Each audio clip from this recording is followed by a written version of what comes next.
This episode probably looks a little bit different because instead of shooting on my Osmo Pocket 3 like I usually do, I'm shooting this on my red V-Raptor and one of these anamorphic lenses that I just got. Clearly, I'm pretty excited to use them.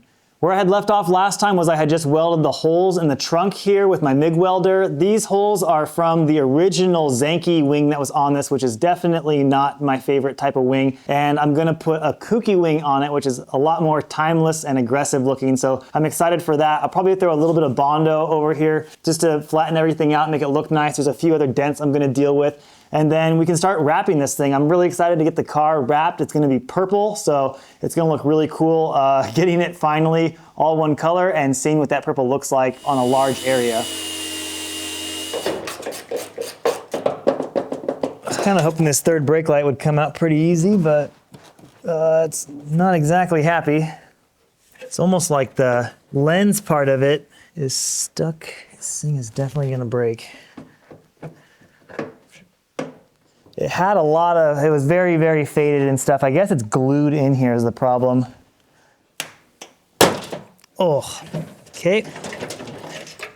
This brake light was already in really bad condition. It's pretty faded, and last time I wrapped the trunk, I thought it might be a good idea to get it hot with the heat gun because some plastics will actually come back to life when the oils get warm. It did the exact opposite, and it got way worse. It turned really white, and I noticed this thing is already cracked pretty bad in the middle, so I'm gonna take a quick look on the internet, probably on eBay, and see if maybe I can find another one. I think my threshold is about 50 bucks, so if I can find that, I'll order one. It's unfortunate because you can see how nice and beautiful it was if you look at the back of it. It was very red and shiny when it was new, but I might also just sand it down a bit and put some of that red translucent vinyl that I got that I'm gonna end up doing on the brake lights. So we'll see if it all works out. I would just love for this thing to be nice and, you know, some of these details to look a little better.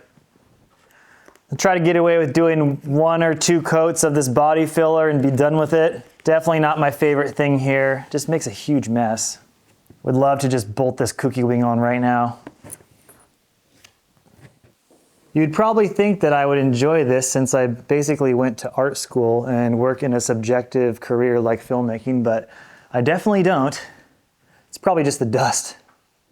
I'm gonna let that body filler sit for a few minutes. I put quite a bit of hardener in it, so it's probably gonna harden up pretty fast. It's a lot easier to sand if you get it when it's still a little bit soft rather than sanding it like the next day, for example. In the meantime, maybe I'll take a look at this light really quick. I'm gonna use my favorite tool, the plastic welder, and weld this piece back together that broke off. And then maybe we'll just give this thing a light sand and see how it looks afterwards.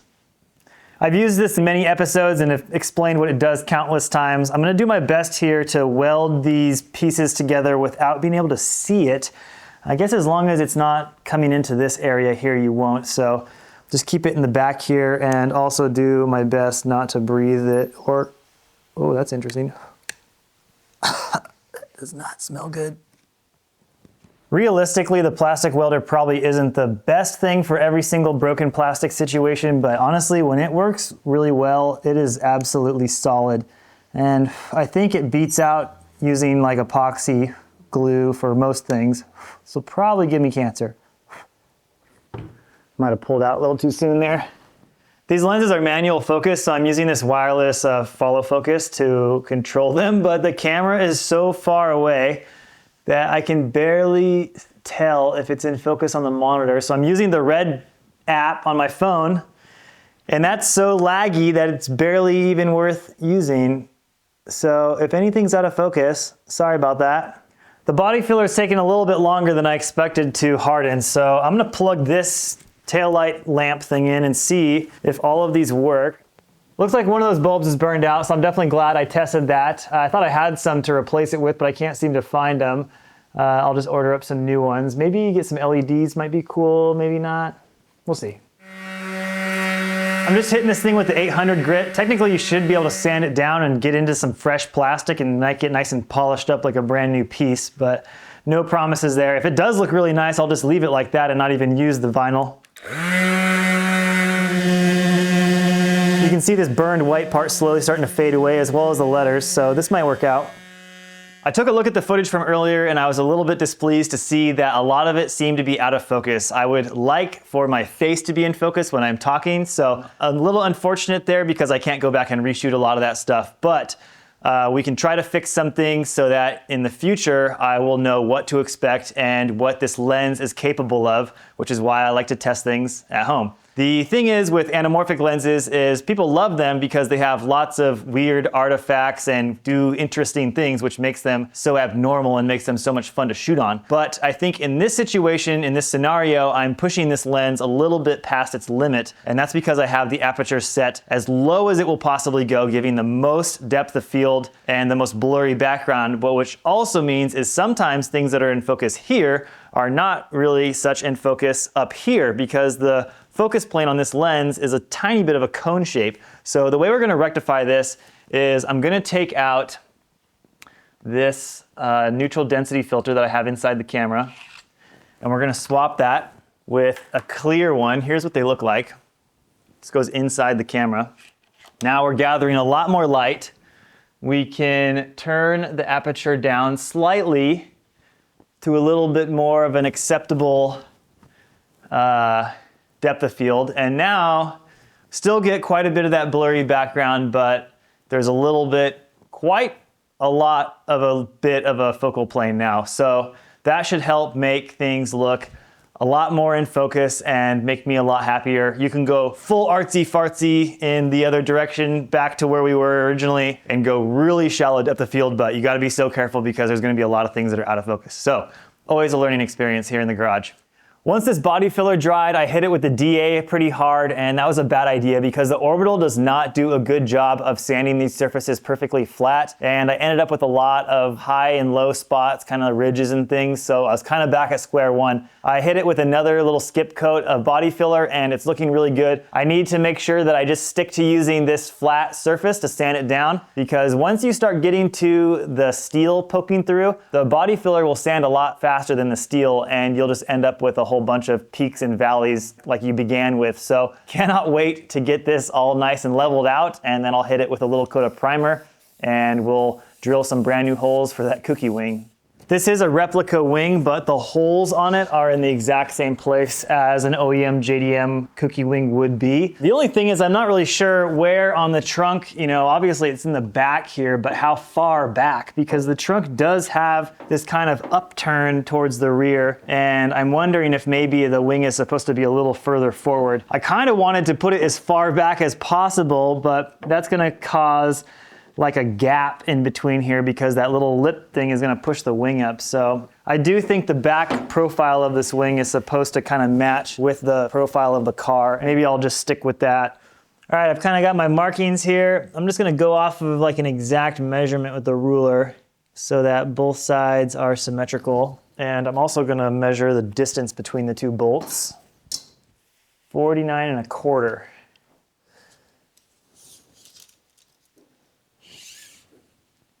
Here goes nothing. I guess I can always weld it shut and start all over again.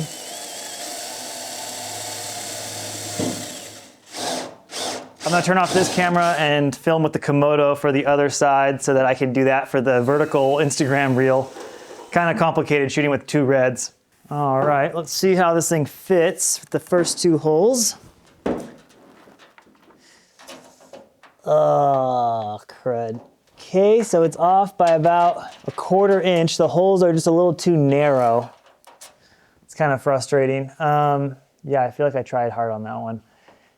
I'll definitely drill these holes a tiny bit bigger, so let's just do that. Move them outwards a tiny bit. These holes are a little bit bigger than I wanted, but I think it'll all work out. Nobody will know the difference, and it's gonna look pretty sweet. Just scratch the out of the trunk. God damn, this thing is way heavier now.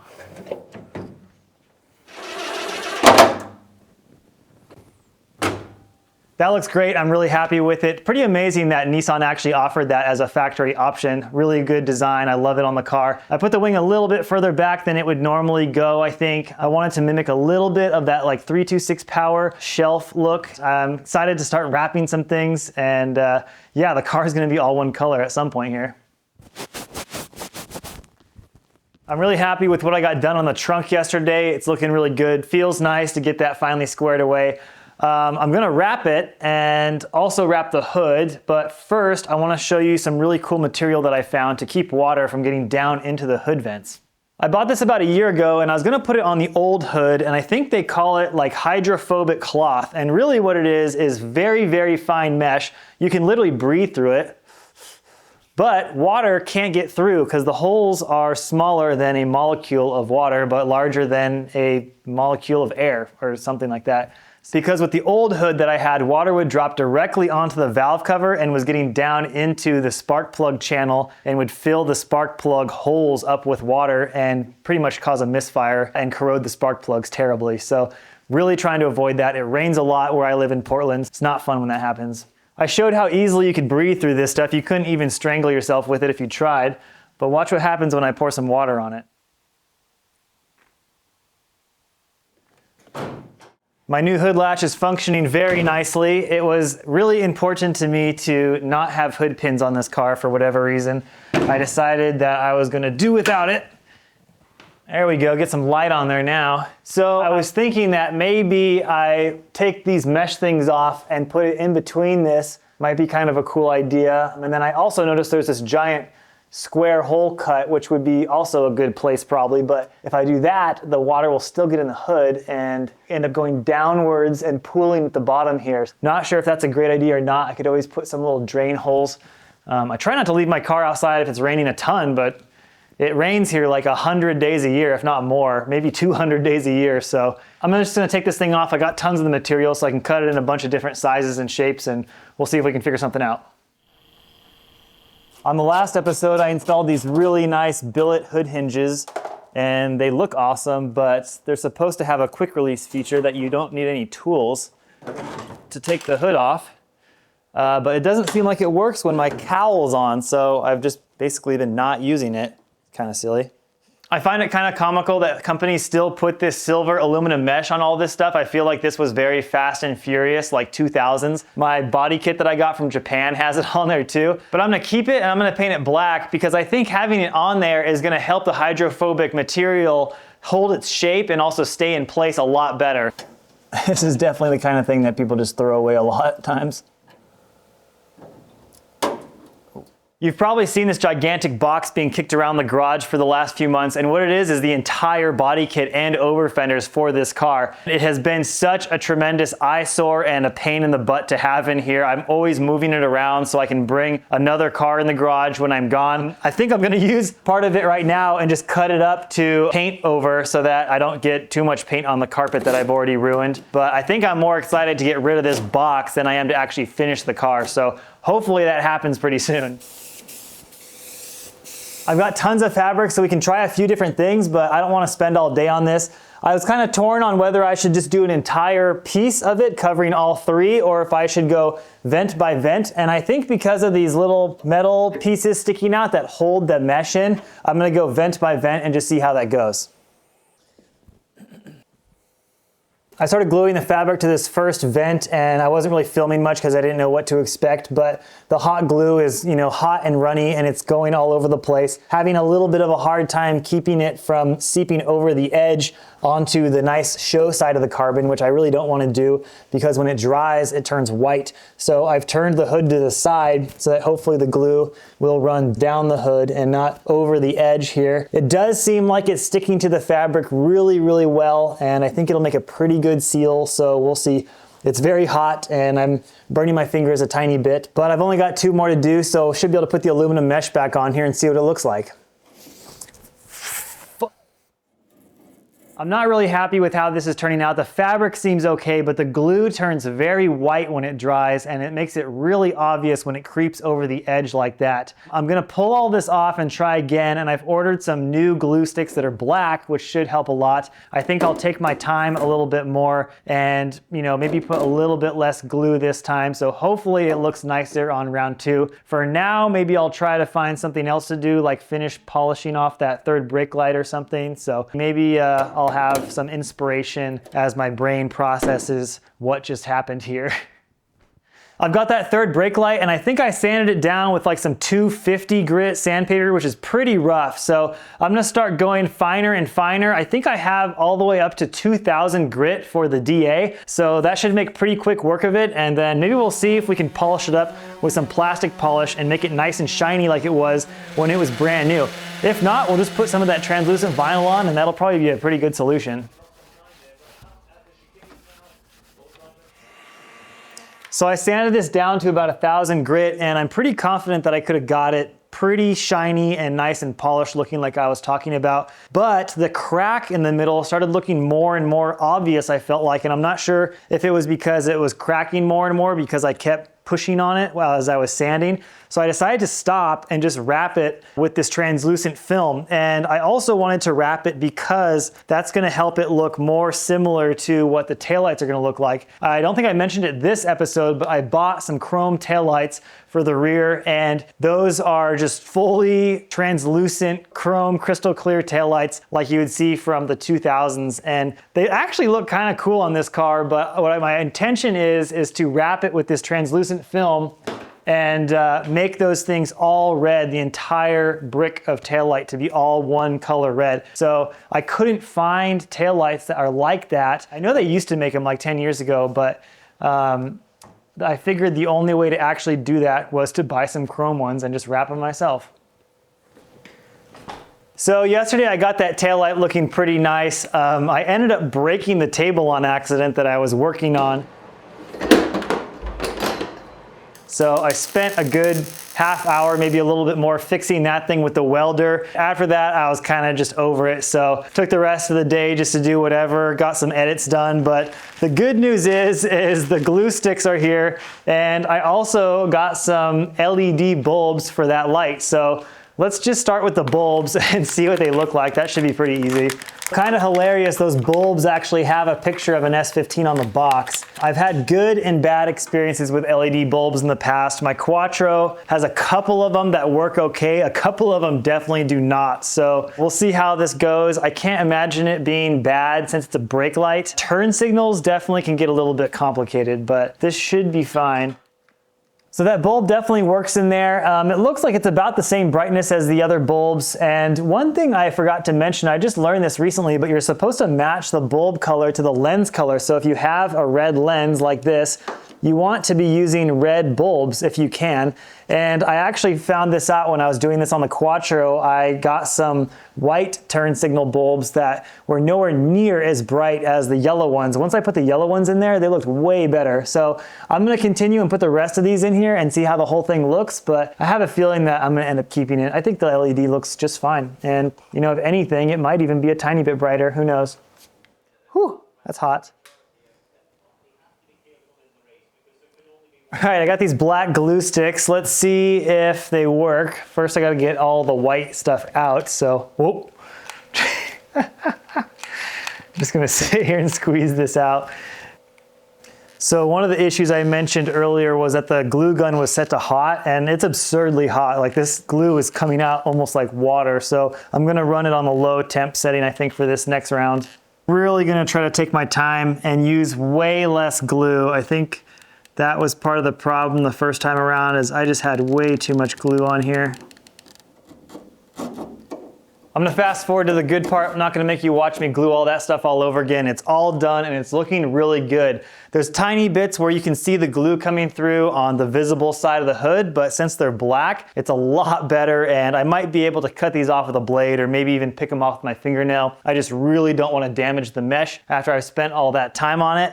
I'm gonna put the hood back on the car and kind of take a look at it, and there's just one more thing we kind of need to figure out, and that's what's gonna happen if the water starts to pool on top of this. I can't imagine I did a perfect job of getting this all 100% sealed here, but that's not really the goal. Honestly, all I want is just water not to drip on the valve cover, so let's just pour some on and see what happens. So I do hear some water dripping as I expected, but if I take a look under here, I can actually see that it's dripping kind of off to the side in between where the valve cover and the radiator are. So technically it's missing that valve cover and it's not going to be dripping into my coil packs like it used to be. One of those vents is leaking quite a bit, but that's okay because it's not dripping on any critical engine components. And I'm actually gonna drill a couple of strategically placed holes in the other vents to get that water out of there, because before, the old hood had vents that weren't open and the water would just sit in there and get moldy if I wasn't driving the car every week or so. So hopefully I can have the best of both worlds, where I don't have water dripping into the coil packs and I also don't have water just sitting there getting nasty. The last thing I want to do in this episode is get the hood wrapped. This is the new vinyl for the car, and I'm really excited because the car was red for 10 years and this is very dark purple. I can't wait to see what it's going to look like. I'm sure it'll be pretty dark in here, but once it gets outside in the sun, I think the car will be very purple. So yeah, hopefully it turns out really nice. It's been quite a while since I've wrapped a car, so I'm pretty rusty. I've almost got this hood pretty dialed in. It's taken me about an hour and a half, so it's definitely been a while. It should have been a lot quicker, but this vent in the hood, the way it protrudes, creates a whole bunch of these finger-like wrinkles, and those are very difficult to deal with, and it takes a lot of experience and time to know exactly which way to pull the vinyl so that these don't bunch up and cause creases. I just got a few more places to get smoothed out, and then I'm gonna actually cut the vinyl out of the vent here because I'm gonna leave this carbon fiber exposed, so really excited to see how that looks. The hood turned out really good. There's definitely a lot of wrinkles and stress marks in the vinyl from me just not being a very experienced wrapper, because I really had to work that vinyl over quite a bit. An experienced vinyl wrapper probably could have done this in about 30 minutes. It took me 3 hours. I thought about tearing it all off a couple times and starting over, but it just seemed like a bad idea considering I probably could just use a little bit more practice anyways and do the rest of the car first, and then figure out if I have enough vinyl to do the hood again, which I probably will. But I think that's gonna wrap it up for this episode. I really wanna say it was very fun shooting this on the Raptor with the anamorphic lens, but there is a lot of things that I kind of had a hard time doing because of the focal length. This is the widest lens that I have in this anamorphic style, and it's almost the widest lens they make. I have a third one on order that is a ultra wide 27mm, but the lens is still in the prototype phase and they're not even shipping them to customers yet. So it could be another year before I get that. We've also shot about 1.5 terabytes, maybe even close to 2 terabytes on this camera. So that is a little excessive, I think, but it's definitely been fun. It looks really nice. I just wish I could get a little bit wider sometimes because you can't really see what's going on down here or up here, wherever, and the camera is always so far back. So we'll see. Maybe I'll do another special edition episode when I get that new lens one day in the future here. But for now, I'll probably go back to my Pocket 3 for the next episode, which is a pretty dang good camera for what it is. But thanks for watching. Make sure you check your polarizer.